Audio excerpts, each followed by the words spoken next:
Welcome dear rockers, कैसे हैं आप सभी। आज हम ब्लैक मिरर सीरीज के सीजन 1 का एपिसोड 3 देखने वाले हैं। अरे रॉकर्स नहीं यार नहीं, आपको और एपिसोड देखने की जरूरत ही नहीं है, क्योंकि इस सीरीज का हर एपिसोड अपने आप में एक बेहतरीन मूवी है। तो आपको पता होगा कि लाइफ में कुछ घटनाएं हमको याद रहती है और कुछ हमें याद नहीं रहती, लेकिन जन्म से लेकर मरने तक की हर बात अगर आपको याद रहे तो कैसा होगा। सोचिए जरा, फ्यूचर में एक ऐसा चिप बनेगा जिससे बच्चे के पैदा होते हैं उसके कान के पीछे फिक्स कर दिया जाएगा। ये चिप 24 घंटे आपकी हर बात को रिकॉर्ड करता रहेगा, जैसे आप क्या देखते हैं, क्या सुनते हैं, वगैरह वगैरह। एंड इस चिप का एक रिमोट भी दिया जाएगा जिसको ऑन करके आप उस चिप में रिकॉर्ड हुई सारी बातों को देख पाएंगे। फॉर एग्जांपल ले लीजिए, पिछले साल इसी तारीख और इस वक्त में आप क्या कर रहे थे, ये भी आप इस रिमोट के जरिए आराम से देख सकेंगे। यानी जन्म से लेकर मृत्यु तक ये चिप आपको एंटायर हिस्ट्री दिखाएगी आपकी। अब देखिए, फ्यूचर में सभी लोग इस चिप को यूज करते हैं और इससे उनकी लाइफ में क्या बदलाव आता है, यही इस एपिसोड की बेहतरीन कहानी है। तो चलिए देखते हैं ब्लैक मिरर सीरीज का सीजन 1 के episode 3, the entire history of you. Video को एंड तक देखिए, लाइक एंड शेयर जरूर कीजिए, और अगर आप चैनल पर नए आ गए हैं, क्योंकि आप हो सकते हैं नए हो, तो सब्सक्राइब कर दीजिए।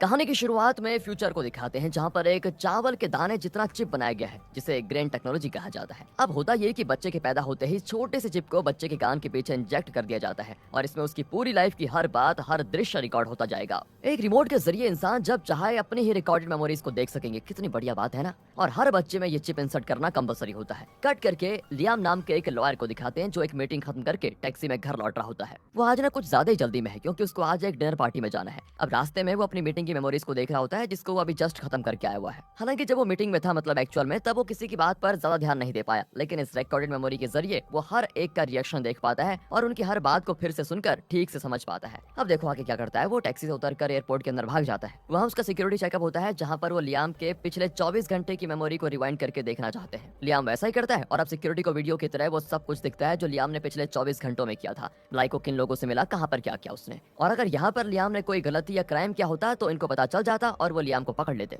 लेकिन लियाम की मेमोरी में कोई प्रॉब्लम नहीं होती, इसलिए वो उसको जाने दे देते हैं। वेल, इसके बाद लियाम अपनी फ्लाइट को पकड़कर वापस घर लौट आता है। वो उस डिनर पार्टी में जाता है जहाँ उसकी वाइफ और लियाम के फ्रेंड्स होते हैं। ओह, आपको बताना भूल गया, लियाम की वाइफ का नाम है फिफी। लियाम फिफी को बहुत प्यार करता है और उसने उसके लिए अपनी मेमोरीज में एक अलग फोल्डर बना के रखा हुआ है, सिर्फ फिफी की यादों को स्टोर करने के लिए। सोचिए, इतना चाहता है वो फिफी को। इनका वैसे एक 8 महीने का बच्चा भी है जिसको घर पर एक बेबी सिटर के पास छोड़कर फिफी यहाँ पर आई हुई है। लियाम अंदर जाता है तो वहाँ पर फिफी जॉनस नाम के एक आदमी के साथ थोड़ा क्लोज होकर बातें कर रही होती है। अब लियाम को देखते हुए उसके पास आती है और जॉनस और लियाम एक दूसरे से मिलने लग जाते हैं। फिर वो बाकी गेस्ट से भी मिलते हैं और डिनर पार्टी बहुत अच्छी चल रही होती है। लियाम फिर फिफी से पूछता है कि जॉनस के साथ तुम बहुत हंस खेल कर बातें कर रही थी, क्या तुम उसको पहले से जानती हो? हाँ, फिफी बताती है, वो मेरा पुराना दोस्त है। लियाम उसकी बात पर विश्वास तो करता है, लेकिन फिर भी वो उस मेमोरी को बार बार रिप्ले करके देखना चाहता है। कौन सी मेमोरी को? जब फिफी जॉनस से बात कर रही थी, उस मेमोरी को। अब उनके बात करने का ढंग, उनकी बॉडी लैंग्वेज से लियाम को जरा शक होने लग जाता है कि इन दोनों के बीच मुझे कुछ गड़बड़ लग रही है, लेकिन वो उस समय फिफी से कुछ नहीं पूछता, क्योंकि उसका शक गलत भी तो हो सकता है ना। डिनर के दौरान जॉनस बहुत सारी बातें शेयर कर रहा होता है। फिफी एक नजर उसे देखती है तो एक नजर लियाम को। जॉनस कहता है कि मेरे पास्ट में कई लड़कियां थी जिनके साथ मैंने बड़े मजेदार पल बिताए। मैं रोज रात को उन मेमोरीज को रिप्ले करके देखता हूँ, मुझे बड़ा मजा आता है। अब लियाम को ना उसकी बातें पचती नहीं है और ना ही उसके रंग ढंग उसको ठीक लगता है, लेकिन फिफी कुछ ज्यादा ही रिएक्ट करती है और जॉनस की हर बात पर हंसती रहती है। यानी कि इंटरेस्ट कुछ ज्यादा ही बढ़ रहा है इसका।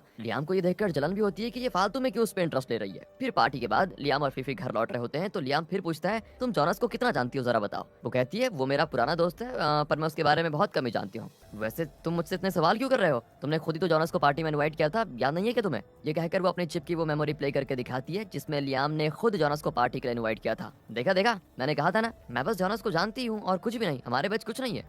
पर अब भी लियाम को उसकी बात पर यकीन नहीं होता दोस्तों। वो घर पहुंचते हैं तो बेबी सिटर बच्चे को इनको सौंप कर घर से चली जाती है और इनके बच्चे के कान के पीछे भी एक चिप फिक्स किया होता है। वो इसीलिए ताकि उसके रिमोट्स के जरिए पेरेंट्स उसकी मेमोरीज को देख सकें कि दिन बर दिन बच्चे के साथ क्या क्या हुआ और बेबी सिटर ने इसका अच्छा ख्याल रखा या फिर नहीं। दोनों उन वीडियोस को देख रहे होते हैं कि लियाम फिर फिफी से जॉनस के बारे में पूछ लेता है एंड तब वो बताती है कि मैं जॉनस को अच्छे से जानती हूँ। 1.5 साल पहले मेरा एक बॉयफ्रेंड था और मैंने उसके बारे में तुम्हें बताया था, तुम्हें याद होगा। वो बॉयफ्रेंड और कोई नहीं था, जॉनस ही था। हाँ यार, तुमने बताया था तुम्हारा एक बॉयफ्रेंड था, हाँ मुझे याद आ रहा है, पर तुमने तो ये कहा था कि तुमने उसे सिर्फ 1 हफ्ता ही डेट किया। फिफी कहती है, ये लो, मैंने 1 हफ्ता तो नहीं कहा था। एंड लियाम अब उस दिन की अपनी मेमोरी को प्ले करता है तो उसमें फिफी ने वाकई में कहा था कि उसने सिर्फ 1 हफ्ता अपने बॉयफ्रेंड को डेट किया था। लियाम कहता है, देखा देखा, मैंने कहा था ना तुमसे। अब बताओ, क्या तुम्हारा और उसका नाता सिर्फ 1 हफ्ते का था या उससे ज्यादा का? एंड ये सुनकर फिफी जरा गुस्सा हो जाती है कि तुम मुझ पर विश्वास नहीं कर रहे हो। जॉनस मेरा बॉयफ्रेंड था, लेकिन हमारे बीच ऐसा कुछ नहीं हुआ जो तुम सोच रहे हो। बेवजह तुम मुझ पर शक कर रहे हो। लेकिन लियाम कुछ ज्यादा ही बोल जाता है और वो गुस्से में कमरे से चली जाती है। फिर लियाम उसको मनाने की कोशिश करता है एंड अब रात को लियाम को नींद आती है तो वो हॉल में जाकर डिनर पार्टी की मेमोरीज को देखने लग जाता है।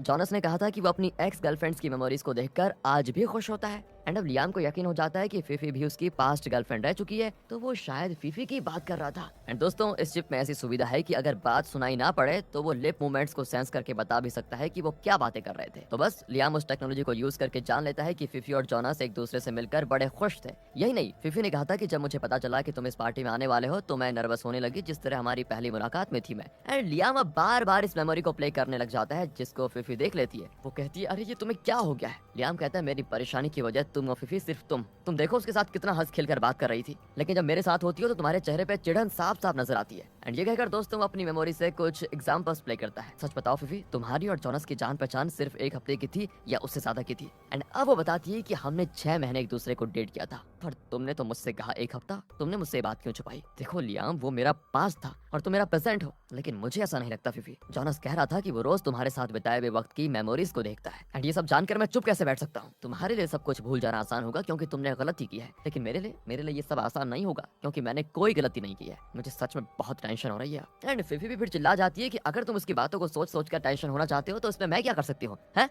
ये कहकर दोस्तों वो चली जाती है। लियाम अब कुछ ज्यादा ही टेंशन में हो जाता है और बहुत ज्यादा पीने लग जाता है। अगली सुबह उसका नशा उतरा नहीं होता, लेकिन वो कार लेकर जॉनस के घर जाने का फैसला कर लेता है। उसकी कार उसको वार्न करती है कि आपने पी रखी है और आपका हार्ट बीट और पल्स ठीक नहीं है, इसलिए ड्राइव मत कीजिए वरना एक्सीडेंट होने के बहुत ज्यादा चांसेस हैं। लेकिन लियाम उसकी वार्निंग को इग्नोर करके ड्राइव करने लग जाता है और जॉनस के घर भी पहुंच जाता है। अब जॉनस की समझ में नहीं आता कि ये इतनी सुबह मेरे घर क्यों आ गया। लियाम एक शराब की बोतल उठाकर उसके घर में आराम से बैठ जाता है और कहता है, मेरे पास आकर बैठो वरना ये बोतल तुम्हारे सर पे फोड़ दूंगा। जॉनस भी उसके पास आ जाता है, लेकिन लियाम अब उसको पीटने लग जाता है और दोनों की लड़ाई हो जाती है। अगले सीन में लियाम कार में होता है और कार एक पेड़ से टकराई होती है। जब उसे होश आता है तो वो समझ नहीं पाता कि वो यहाँ पर कैसे आया। फिर वो अपनी मेमोरी को प्ले करता है, तब पता उसको चलता है कि उसकी और जॉनस की लड़ाई हुई थी, जिसमें लियाम ने जॉनस को धमकाया था कि मेरी वाइफ फीफी की जो तुम्हारे पास मेमोरीज हैं उसे अभी डिलीट करो वरना मैं तुम्हें मार डालूंगा। एंड जॉनस ने भी उन मेमोरीज को डिलीट कर दिया था। उसके बाद लियाम अपनी कार में घर लौट रहा था, लेकिन नशे की वजह से वो एक पेड़ से टकराया और अब प्रेजेंट में उसको होश आ गया है। लेकिन अभी भी वो श्योर होना चाहता है कि वाकई में जॉनस ने फीफी की मेमोरीज को डिलीट कर दिया था या फिर नहीं। वो फिर से अपनी और जॉनस की फाइट वाली मेमोरी को देखता है तो उसको एक शॉकिंग बात पता चलती है, जिसको जानकर वो और टेंशन में आने लग जाता है और फिर घर लौटता है। वो फीफी से पूछता है कि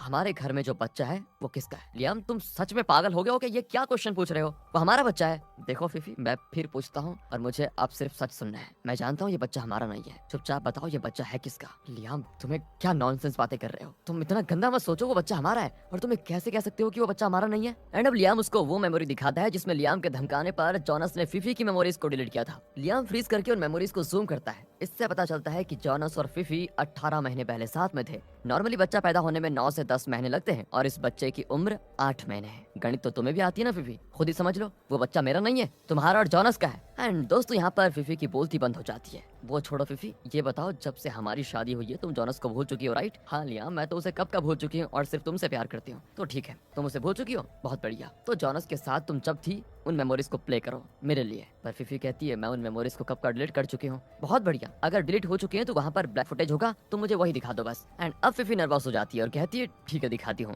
लेकिन वो दूसरी ओर मुड़कर उन मेमोरीज को डिलीट करने की कोशिश करती है, लेकिन लियाम उसको रोक देता है। वो कहता है, आप क्यों डिलीट कर रही हो? हैं? इसका मतलब तुम इतने दिन उसके साथ बिताए हुए हर वक्त की मेमोरीज को देख रही थी और खुश हो रही थी, मेरे साथ प्यार का नाटक कर रही थी, राइट? मुझे धोखा दे रही थी तुम, और आज तो मैं तुम्हारी उन मेमोरीज को देख कर ही रहूंगा, कुछ भी हो जाए। और अब कोई रास्ता ना पाकर फीफी को उन मेमोरीज को प्ले करना पड़ता है। जॉनस और फीफी को इंटीमेट होते देखकर लियाम का खून खौलता है। फीफी तो सर झुका लेती है क्योंकि वो बहुत गिल्टी फील कर रही होती है। अगली सुबह लियाम घर में अकेला होता है। फीफी अपने बच्चे को लेकर कहीं जा चुकी थी। ये घर फीफी की यादों से भरा हुआ था और इस बात से लियाम को बहुत दुख होता है कि अब वो इस घर में नहीं है। वो फीफी के साथ बिताए हुए पलों को प्ले करने लग जाता है। फीफी किचन टेबल पर बैठकर मजे से खा रही होती है और लियाम को देखते ही पूछती है, इतनी जल्दी कैसे उठ गए? रात को सोफे पर लेटकर लियाम को टुकुर टुकुर देखती थी और उस वक्त बहुत क्यूट भी लगती थी। लियाम बाथरूम में ब्रश कर रहा होता है तो फीफी आकर पूछती है, सुनो यार लियाम, ग्रीन पहनूं या ब्राउन, जल्दी बताओ। और इन्हीं मेमोरीज को देखकर लियाम बड़ा दुखी हो जाता है। वो इन बातों को याद नहीं करना चाहता, लेकिन फीफी के बारे में सोचे बगैर उसे रहा नहीं जाता। एंड अब वो फैसला करता है कि वो फीफी की कोई भी मेमोरी अपने पास नहीं रखेगा।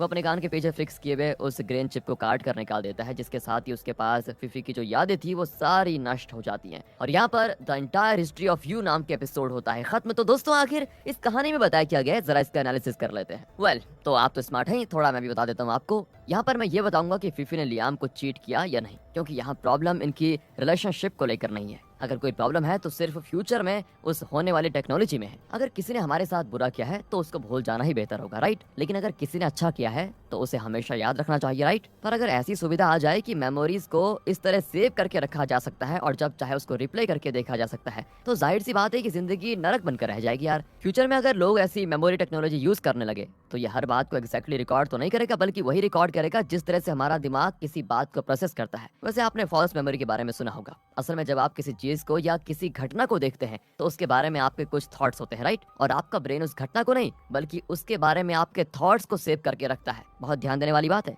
जैसे कि मुझे याद है, मैंने डंकक नाम की मूवी की हिंदी डबिंग देखी थी, लेकिन असल में ये मूवी हिंदी में कहीं भी डब नहीं की गई। पर मुझे ऐसा क्यों याद है यार कि उस मूवी को मैंने हिंदी में देखा था? यही है फॉल्स मेमोरी। असल में मैंने वो मूवी इंग्लिश में देखी थी, लेकिन उसके बाद मैंने कई हॉलीवुड मूवीज हिंदी में देखी, जिस वजह से मेरे माइंड में ये बात सेव हो गई कि मैंने डंकक मूवी हिंदी में देखी थी। अब अगर मैं इस चिप की टेक्नोलॉजी को यूज करता तो मेरी मेमोरी में वो मूवी हिंदी में प्ले होती एंड उस मेमोरी फुटेज को दिखाकर मैं कहूंगा, ये देखो मैंने हिंदी में डंकक मूवी देखी थी। लेकिन सच ये नहीं है। ऐसी टेक्नोलॉजी के किसी भी मेमोरी वीडियो पर हम विश्वास नहीं कर सकते, राइट? इस कहानी में लियाम शुरू से थोड़ा जेलस था कि उसकी वाइफ फिफी जोनस के साथ खिलखिलाकर बात कर रही थी। असल में फिफी और जोनस पास्ट में बहुत क्लोज जरूर थे, लेकिन वो बच्चा लियाम का ही था रियली में। लेकिन जैसे जैसे लियाम फिफी पर शक करने लगा और बार बार उसकी और जोनस की रिलेशनशिप के बारे में सवाल करने लगा, तो एक पॉइंट पर फिफी का खुद पर से भरोसा उठ गया कि कहीं ये सच तो नहीं कह रहा। उसके दिमाग में ये फॉल्स मेमोरी क्रिएट हुई कि शायद ये बच्चा सच में मेरा और जोनस का है। एंड दूसरी तरफ लियाम भी इस बारे में सोच सोचकर अपने माइंड में एक फॉल्स मेमोरी क्रिएट कर रहा था। ये आमतौर पर सबके साथ होता है कि हमने कोई काम किया होगा, लेकिन वक्त के साथ साथ हम ये भूल जाते हैं कि वो काम हमने किया था या फिर नहीं। हमारे माइंड में एक फॉल्स मेमोरी क्रिएट हो जाती है कि वो काम हमने नहीं किसी और ने किया था। एंड फिलहाल ग्रेन चिप जैसी टेक्नोलॉजी तो है नहीं, इसलिए जिंदगी जरा पीसफुल चल रही है।